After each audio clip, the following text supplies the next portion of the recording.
A Bíblia diz em Apocalipse, no capítulo 21, nos versículos de 1 a 27.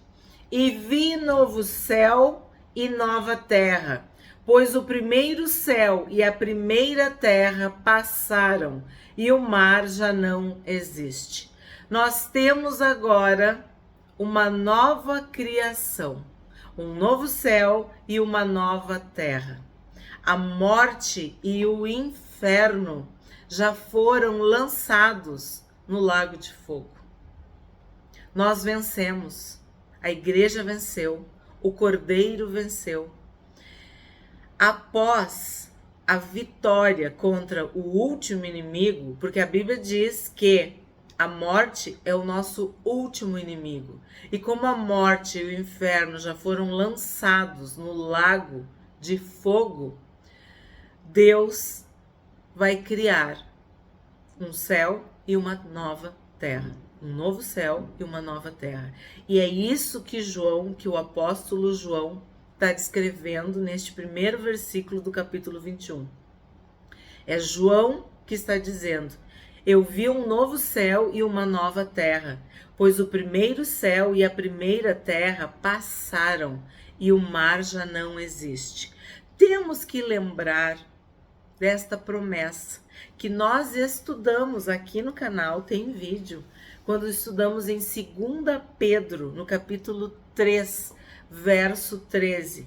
Nós, porém, segundo a promessa de Deus, esperamos novos céus e nova terra, nos quais habita a justiça. Essa revelação Pedro recebeu e colocou na sua segunda carta. Estudamos nos livros proféticos, no livro de Isaías, um capítulo lindo, maravilhoso, que Deus cria um novo céu e uma nova terra. Eu crio novos céus e nova terra. A gente viu em Isaías. Então, as profecias, as promessas estão se cumprindo. Neste capítulo 21 de Apocalipse, é a realização das promessas, das profecias. Deus cria novos céus e nova terra. Não sei na tua tradução se é novos céus, né? Nova terra. Aqui está dizendo: vi novo céu e nova terra. E o que significa isso? Significa que Deus faz nova todas as coisas, que o nosso Deus é um Deus de renovação. E a criação aguardava a revelação dos filhos de Deus, a criação gemendo, sofrendo, amaldiçoada pelo pecado. Então o que a gente está vendo aqui? Que acabou, que terminou. Não há mais maldição, não há mais pecado, não há mais morte. Então, nós vamos viver num novo céu e numa nova terra. E nesse novo céu e nessa nova terra vai habitar a justiça. E quem é a justiça? É o Senhor Jesus. Quem é o sol da justiça? Então, nesse novo céu e nessa nova terra, que é a nossa esperança, nós teremos a presença de Deus. E aí vem essa parte que muitas pessoas ficam tristes, e eu já falei sobre isso aqui no canal. E o mar já não existe. Há uma interpretação literal de que sim, não haverá mar, porque o mar é uma separação, né?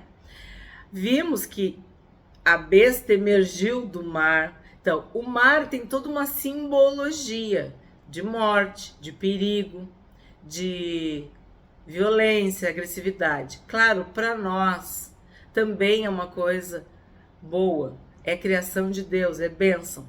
Mas existe, vamos dizer assim, uma interpretação do mar literal, né? Que muitas pessoas, né, morreram, foram tragadas pelo mar, muitas coisas difíceis, horríveis. Então o mar não existirá, porque não vai existir memória de nada ruim. E existe a simbologia disso, de que é uma separação. Então, por exemplo, o que acontece? O mar separa uma parte da terra de outra parte.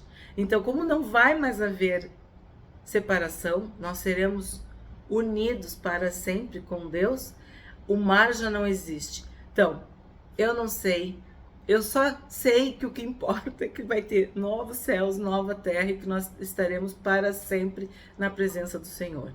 Então, se o mar já não existe é literal, ou se o mar já não existe é simbólico, para nós não importa, porque nós não teremos mais lamento, nós não teremos mais memórias ruins, lembranças, tristezas, medo, tempestade, perigo, nada disso. Tudo isso faz parte de um passado. Então, o mar já não existe. 2. Vi também a cidade santa, a nova Jerusalém, que descia do céu da parte de Deus, preparada como uma noiva, enfeitada para o seu noivo. Lembra quando a gente estudou aqueles capítulos terríveis sobre a besta, né, as bestas, sobre a prostituta, sobre a Babilônia, aquelas coisas horrorosas? Eu falei para vocês que assim como em Provérbios tinha a mulher que representava a sabedoria e a mulher que representava a loucura, no Apocalipse nós temos uma mulher que representa a prostituta, a meretriz, a Babilônia, a cidade caída, pecaminosa, enfim, o mal, as trevas, e temos a mulher que representa a igreja, que representa a noiva de Cristo. E eu lembro que eu falei para vocês que essa, assim, oposição, esse contraste entre as cores também, né? Enquanto uma tá vestida de branco, pura, inocente, ataviada, ornamentada, enfeitada, como uma noiva, a outra, lembra? Então aqui tá bem claro que a Nova Jerusalém, a cidade santa, ela desce do céu da parte de Deus, preparada como uma noiva, enfeitada para o seu noivo, reservada, guardada, selada, protegida, né, para o noivo. Então ouvi uma voz forte que vinha do trono e dizia: Eis o tabernáculo de Deus com os seres humanos. Deus habitará com eles. Eles serão povos de Deus e Deus mesmo estará com eles e será o Deus deles. Aí a gente tem que lembrar do Deus Emanuel, o Deus conosco. Aqui está falando o quê? Que Deus vai ser um só, ó. Eles serão povos de Deus e Deus mesmo estará com eles e será o Deus deles. Nós estaremos unidos para sempre, eternamente. Deus habitará com o seu povo e eles serão povos de Deus. 4. E lhes enxugará dos olhos toda lágrima, e já não existirá mais morte. Já não haverá luto, nem pranto, nem dor, porque as primeiras coisas passaram. Eu falei para vocês que o Apocalipse era uma declaração de amor, de conforto, de esperança, de consolo, de fortalecimento, de encorajamento para a igreja. E esse versículo, ele consola os nossos corações. Não apenas num dia de luto, de perda, quando temos que nos despedir dos nossos entes queridos, né? Mas ele está deixando bem claro que não vai haver mais espaço para lágrima, para morte, para luto, pranto, dor, porque tudo isso já passou. Tu venceu, eu venci, nós vencemos, a igreja venceu, o Cordeiro venceu, o bem venceu. Então não tem mais espaço para dor. é o fim da dor, seja ela dor física, dor emocional, a dor espiritual, né, que a gente viu, que quando tu lança a morte no lago de fogo, tu tá lançando a tua morte também, seja ela em que âmbito for. A morte foi tragada, ela não tem mais poder para agir, nem no nosso físico, nem no nosso emocional e principalmente no nosso espiritual. Acabou a maldição do pecado? Se não temos mais pecado, não somos mais amaldiçoados. E se não somos mais amaldiçoados, não morremos, não adoecemos, não envelhecemos, não ficamos tristes. Acabou toda a dor. É o fim de toda a dor, porque as primeiras coisas passaram. 5. E aquele que estava sentado no trono disse: Eis que faço novas todas as coisas. E acrescentou: Escreva, porque estas palavras são fiéis e verdadeiras.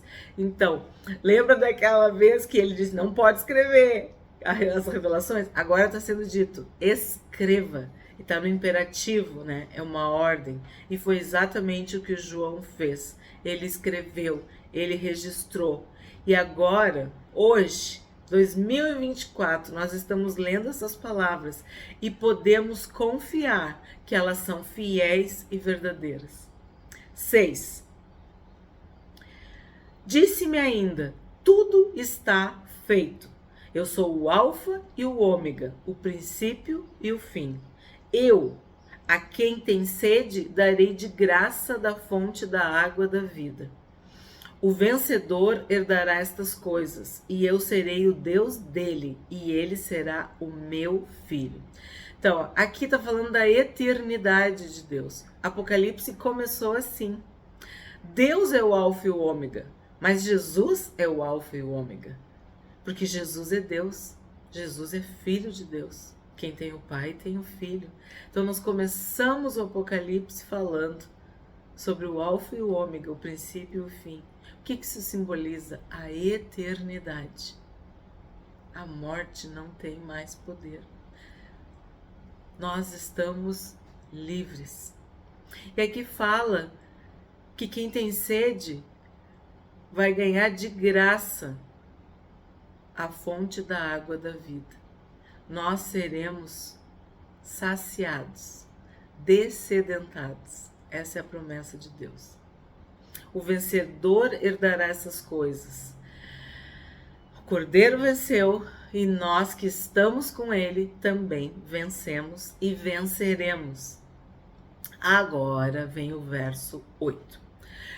Quanto, porém, aos covardes, aos incrédulos, aos abomináveis, aos assassinos, aos imorais, aos feiticeiros, aos idólatras e a todos os mentirosos, a parte que lhes cabe será no lago que está queimando com fogo e enxofre, a saber, a segunda morte. Então aqui é considerado uma das listas, né, das pessoas que não entrarão nesse novo céu e nessa nova terra. Sim, são descritos pecados, mas vamos analisar um por um ao contexto, vamos dizer assim, à luz da revelação do Apocalipse, para a gente entender. Quanto, porém, aos covardes, o que acontece?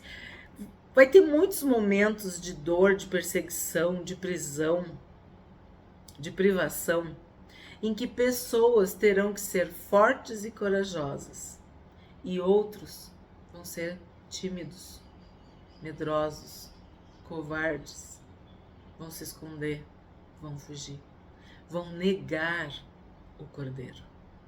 Como nós vimos quando Jesus foi preso no Getsêmani. Todos deixaram ele, né? E Pedro o seguia de longe, né? Nós estudamos. Temos vídeos no canal sobre os 4 evangelhos.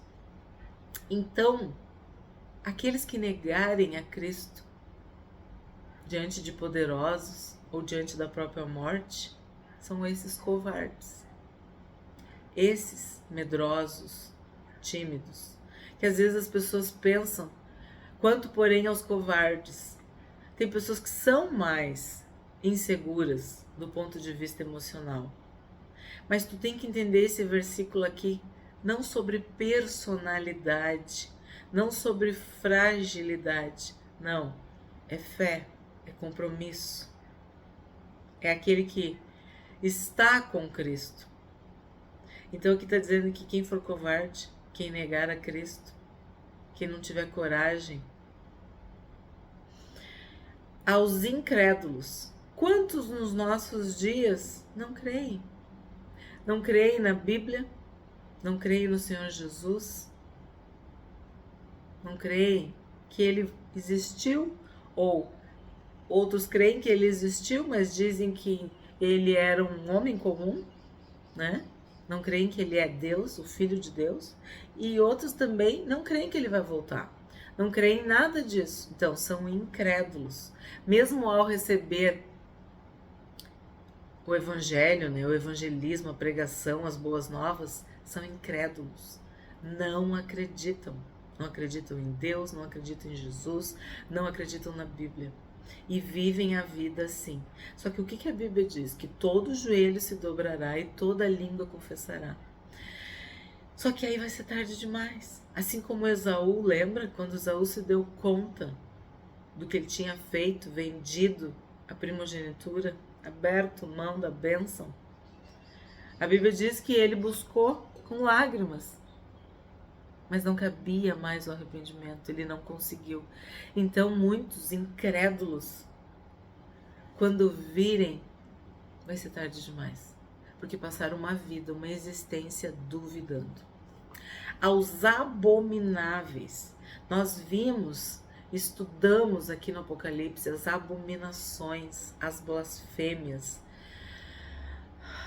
todas as profanações, imundícies, as pessoas chafurdadas no pecado, afrontando, profanando a santidade de Deus. Esses também não entrarão.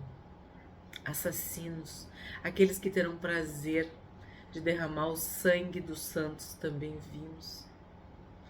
Governos, povos, nações, líderes que vão sacrificar, vão assassinar, vão matar os justos, os fiéis, os santos, homens e mulheres de Deus. Eles terão prazer em assassinar. A gente viu que o cálice estava cheio do sangue dos santos e das testemunhas de Jesus. Os imorais, os que vivem uma vida suja, devassa, promíscua, impura, né? Imoral. Aos feiticeiros, aos que acreditam em toda sorte de mentiras, de sofismas, de ocultismo, que fazem bruxarias, que invocam os mortos, que oram aos mortos, que fazem trabalhos, sacrifícios, todo tipo de feitiço, de encantamento, de ocultismo. Esses também, porque esses negaram e renegaram o próprio Deus. Não acreditaram na sua palavra. Aos idólatras, todos aqueles que se prostram, que cultuam, que oram, que falam com imagens, com estátuas, com esculturas, que criam para si deuses, ídolos, falsos deuses, falsos ídolos, que idolatram pessoas. E a todos os mentirosos, todos aqueles que tiveram uma chance de confessar, de se arrepender, de falar a verdade, de viver na verdade, de amar a verdade, de conhecer a verdade, né? De receber a verdade, porque Jesus é o caminho, a verdade e a vida. Mas não, preferiram a mentira, seguiram o pai da mentira, que mente desde o princípio. Então, os mentirosos também não entrarão. E a parte que lhes cabe será no lago que está queimando com fogo e enxofre, a saber, a segunda morte. Muitos vão mentir, a gente viu. eles vão ter a boca, lembra? Eles receberão uma boca, e essa boca vai ser para mentir, para enganar, para conduzir as pessoas ao erro. Então, sim, essa lista aqui é perigosa, muito séria. 9. Então veio um dos 7 anjos que tinham as 7 taças cheias dos últimos 7 flagelos e falou comigo, dizendo... Antes da gente ler o que ele disse, nós temos que falar do 7 vezes 7 vezes 7. Quer dizer, vezes é uma forma que eu tô dizendo assim, né? Não tá escrito vezes. Eu quero dizer assim, 7, 7 e 7. Então, 3 vezes o número 7, mas não na matemática, no sentido de que ele aparece 3 vezes, me explicando bem. 7 anjos, 7 taças e 7 flagelos. Então a gente sabe que o 7 é um número que indica perfeição. Só que o 3 indica Deus. Se tu não sabe do que eu tô falando, assiste um vídeo que tem no canal sobre os números na Bíblia. E nós vimos aqui no Apocalipse a importância dos números. Simbólicos, teológicos, literais, enfim, temos sempre que ver o contexto dos números. Então, o que a gente está vendo aqui? Que antes de falar da bênção, que a gente sabe que é a Nova Jerusalém, dessa perfeição, ele dá uma ênfase, usando 3 vezes o número 7. Quer dizer, 7, 7 e 7. 7 anjos, 7 taças, 7 flagelos. E se tu juntar os 3 7, tu vai ter 21. Que é um número muito importante em Daniel, que também é um livro profético. Então, o que simboliza tudo isso? Que vem uma bênção agora, que vem a perfeição, que vem a totalidade, que vem o 7 do 7 do 7. É 3 vezes. E isso para nós é um sinal de vitória. Deus venceu. O Cordeiro venceu. O bem venceu. O Pai, o Filho e o Espírito Santo. Tudo isso simbolizado através desses números, né, desse número 7 que aparece 3 vezes. O que ele disse então? Venha, vou mostrar-lhe a noiva, a esposa do Cordeiro. Então, a gente sabe que num casamento, a gente põe a melhor roupa, a gente se arruma, a gente compra presente, é festa, é um momento maravilhoso. É uma celebração, né? E o momento mais esperado, me diz qual é. Ah, as pessoas vão dizer, é o banquete. É ver a noiva. E aqui ele está dizendo, venha, vou mostrar-lhe a noiva, a esposa do Cordeiro. E ele me levou no espírito a uma grande e elevada montanha e me mostrou a cidade santa, Jerusalém, que descia do céu, da parte de Deus, a qual tem a glória de Deus. O seu brilho era semelhante a uma pedra preciosíssima, como pedra de jaspe cristalina. Então, o que nós temos aqui? A noiva do Cordeiro. Nós temos a esposa do Cordeiro. Eu gostava muito daquela expressão ataviada, né? Enfeitada, adornada, vestida a caráter, representando toda a pureza, toda a santidade, todo o esforço, sabe o penoso trabalho do Senhor Jesus? Ele salvou a noiva, ele resgatou a noiva, e ela não tem ruga.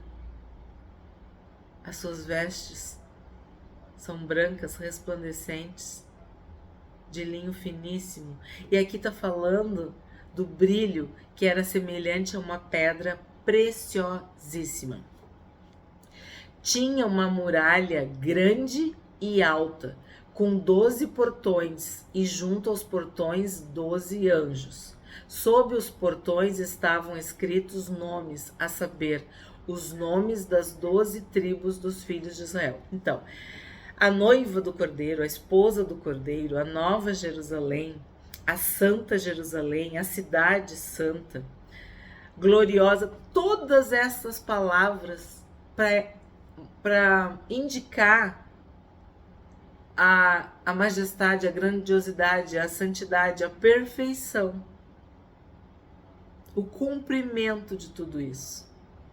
E aqui fala do número 12, e eu já tenho dito para vocês que o 12 representa sempre a igreja, seja Israel, né, as 12 tribos, seja os 12 apóstolos. E aí vem esse versículo 13 que eu acho muito interessante. 3 portões se achavam a leste, 3 ao norte, 3 ao sul e 3 a oeste.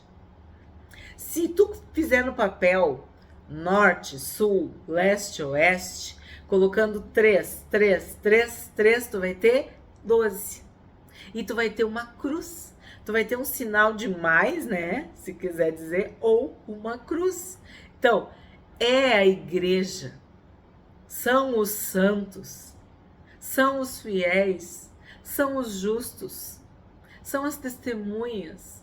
São aqueles por quem Jesus morreu, por quem Jesus ressuscitou e aqueles a quem Jesus veio buscar.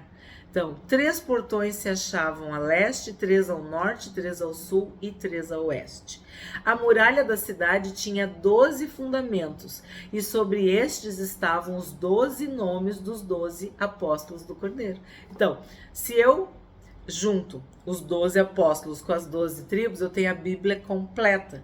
E o que eu tenho? O Israel de Deus, o Israel espiritual. Eu tenho o Israel, vamos dizer assim, antes de Jesus e o Israel depois de Jesus. A igreja, os remidos, aqueles que foram salvos, perdoados pelo Cordeiro. 15. Eu quero destacar 12 fundamentos, 12 nomes dos apóstolos. Tem que destacar isso. Fundamentos, né? Interessante também, porque a gente sabe que os nossos pés estão sobre a rocha. A pedra angular, fundamento alicerçado, enraizado, fundamentado, radicados, lembra? 15. Aquele que falava comigo tinha por medida uma vara de ouro para medir a cidade, os seus portões e a sua muralha. A cidade tinha a forma de um quadrado, de comprimento e largura iguais, e mediu a cidade com a vara e tinha 12.000 estádios. Aí eu fui pesquisar o que é 12.000 estádios e equivale a 2.000 quilômetros. O seu comprimento, largura e altura são iguais. Então, por isso que é um quadrado perfeito, né? Que é certinho. Então, 2.000 quilômetros. 17. Mediu também a sua muralha e tinha 144 côvados, pela medida humana que o anjo usava. Então, o que tem aqui nesse aqui? Côvados era uma medida que tinha do cotovelo até o fim da mão aqui. Então, também pode ser uma medida literal, aproximada, simbólica, mas nós temos 144, que é um número múltiplo de 12, que de novo é uma forma de dizer igreja, os salvos, os fiéis, que nós já tratamos disso também aqui no Apocalipse. Aí ele diz, pela medida humana que o anjo usava. A muralha é feita de jaspe e a cidade é de ouro puro, semelhante a vidro límpido. De novo, é literal? Pode ser, Deus é o Deus do ouro, da prata, tudo que o ser humano acha valioso, precioso, foi porque Deus criou. Agora também pode ser uma forma de simbolizar a santidade, a pureza, né? O que importa? Eu digo, o que importa? O que importa é que nós estaremos para sempre com o Senhor. 19. Os alicerces da muralha da cidade estão enfeitados de todo tipo de pedras preciosas. O primeiro alicerce é de jaspe, o segundo de safira, o terceiro de calcedônia, o quarto de esmeralda, o quinto de sardônio, o sexto de sárdio, o sétimo de crisólito, o oitavo de berilo, o nono de topázio, o décimo de crisópraso, o 11º de jacinto, o 12º de ametista. Os 12 portões são 12 pérolas, e cada um desses portões é feito de uma só pérola. A praça da cidade é de ouro puro, como vidro transparente. É muito maravilhoso, muito lindo. Sendo literal ou não, o que nos interessa é entender isso, né? Se para o ser humano é valioso, é importante pedras preciosas, né? Se a gente consegue entender o valor das pedras preciosas, tu consegue entender a magnitude, a majestade, a maravilha da Nova Jerusalém, né? E eu quero destacar para vocês todas essas pedras da muralha da cidade, porque vocês lembram naquela série, Versículos que Marcaram a Minha Vida, que eu sempre falei para vocês das minhas pesquisas. Aí eu peguei minha Bíblia aqui para ilustrar esse capítulo. Não sei se vocês conseguem ver, ó, mas eu tinha feito já um estudo há muitos anos atrás sobre a muralha da cidade. E aí eu pesquisei as cores de cada uma das pedras. Então, por exemplo, jaspe é vermelho, a safira azul, calcedônia ela é transparente, a esmeralda é verde, o sardônio é laranja, sárdio marrom, crisólito dourado, berilo prata, topázio amarelo, crisópraso verde, jacinto lilás, ametista violeta. O que isso mostra? Esses 12 números, ou essas 12 pedras, tudo que é 12, 12, 12 é a igreja. A variedade, a diversidade, a quantidade, a especificidade. É isso que eu interpreto. Sim, valioso, precioso, poderoso, majestoso, sim, mas a igreja, cada um de nós, cada um com a sua cor, cada um com a sua porção de Deus, tudo aquilo que Deus colocou em cada um de nós, assim como Ele fez com cada uma das pedras preciosas, com as 12 pérolas, com os 12 portões, indicando todos os dons, todos os ministérios, todos os talentos, todo o tesouro que Deus colocou em cada um dos seus filhos, e em cada uma das suas filhas. E eu não posso deixar de falar de que essas pedras preciosas também têm uma relação direta com as pedras preciosas que estavam no peitoral do sumo sacerdote, que indicavam as 12 tribos. Então, um sumo sacerdote verdadeiro, ele amava e trazia no peito, no coração, na sua vida, na sua alma, as 12 tribos, o povo, a igreja, os filhos, os santos, os fiéis, entende? É muito simbólico isso, muito profundo. Todos nós, na Nova Jerusalém, todos nós fazendo parte disso, cada um de nós. 22. Não vi nenhum santuário na cidade, porque o seu santuário é o Senhor, o Deus Todo-Poderoso e o Cordeiro. Quando eu falei lá no início que nós estaremos unidos com Deus e Deus conosco. Então, não tem santuário. O santuário é o próprio Senhor, é o próprio Deus. 23.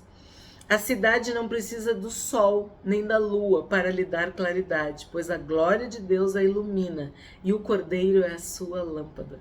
Foi o que também nós falamos no início. Não precisaremos de mais nada, porque o Senhor será tudo em todos. 24. As nações andarão mediante a sua luz, e os reis da terra lhe trazem a sua glória. Aqui é muito interessante para nós, porque fala de nações e reis.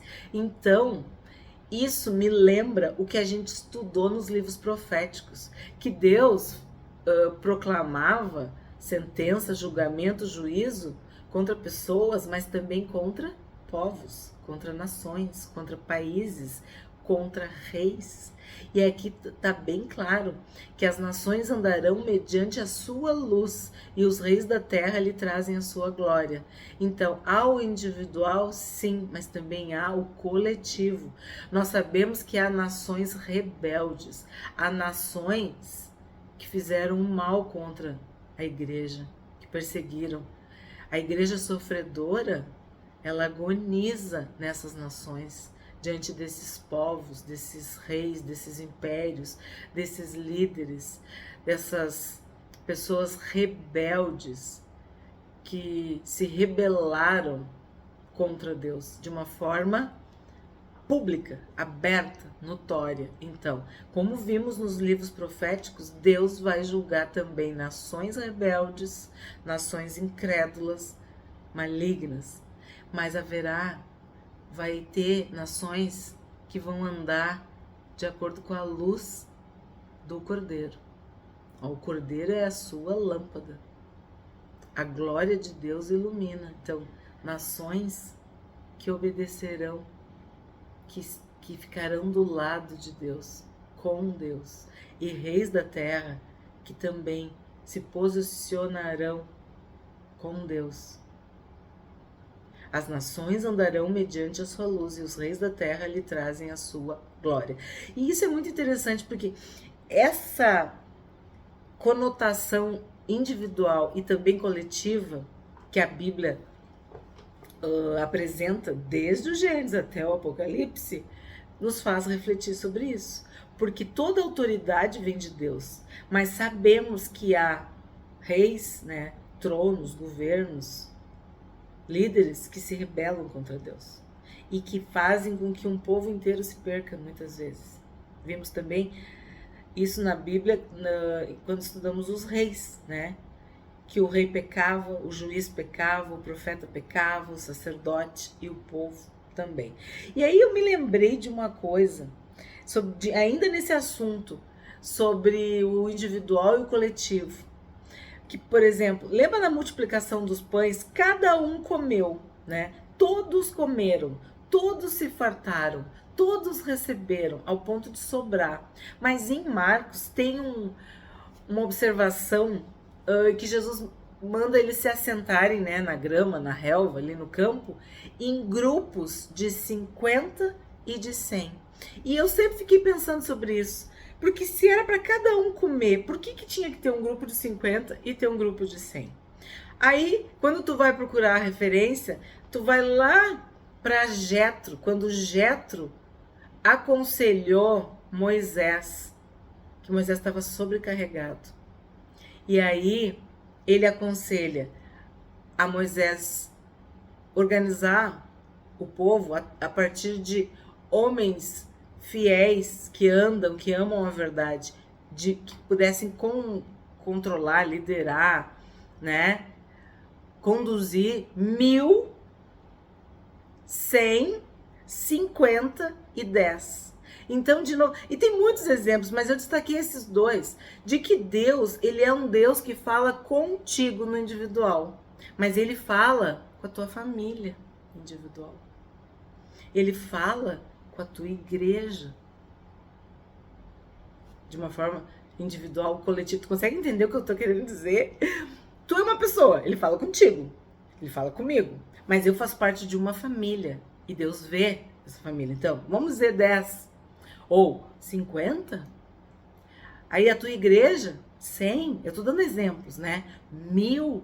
Então, Deus tem, ao longo da história, essa forma de se relacionar, individual e coletivo, coletivo e individual. Então, a Bíblia fala o tempo todo de que cada um dará contas de si mesmo a Deus. Mas a gente acabou de ler que nações e reis vão ser, vamos dizer assim, destacados. As nações andarão mediante a sua luz. Se todos vão andar mediante a sua luz, por que destacar as nações? Porque temos nações que são justas. Tem nações que seguem princípios bíblicos até hoje. E existem nações que estão verdadeiramente de costas, que abominam tudo que se chama Deus. Entende? Tem famílias que estão de costas, que ensinam os seus filhos, seus netos, de costas para Deus. Enfim, isso é mais uma lição para nós, porque há principados e potestades que atuam numa família, que atuam numa igreja. A gente viu as igrejas do Apocalipse, eles, nas nações, em cidades, em bairros.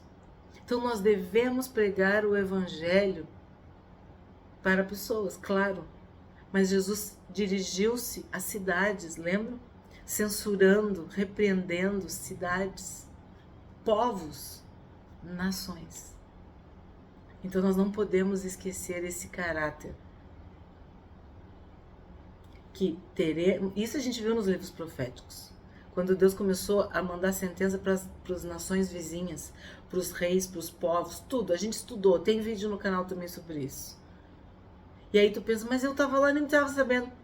Para te ver, tu estava sob uma autoridade maligna. Então nós devemos orar, nós devemos repreender, amarrar, expulsar, porque isso também faz parte da vitória do Cordeiro.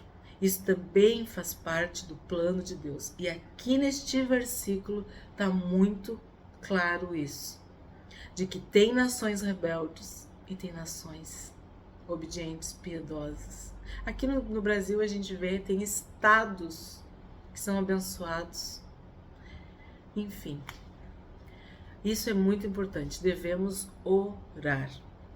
25. Os seus portões jamais se fecharão de dia, pois nela não haverá noite. E lhe trarão a glória e a honra das nações. Nela não entrará nada que seja impuro, nem o que pratica abominação e mentira, mas somente os inscritos no livro da vida do Cordeiro. Então quem vai entrar não é quem fez isso, quem fez aquilo, quem agiu assim, quem agiu assado, não sei o que, quem isso, quem... Não, tá bem claro. Somente os inscritos no livro da vida do Cordeiro. O que a gente aprende com este capítulo 21 de Apocalipse? De que João viu um novo céu e uma nova terra. Ele viu a cidade santa, a nova Jerusalém, que Deus enxugará dos olhos toda lágrima e a morte já não existirá, e fará novas todas as coisas. A santa cidade de Jerusalém tem 3 portas, a leste, 3 ao norte, 3 ao sul e 3 ao oeste. A cidade é quadrangular.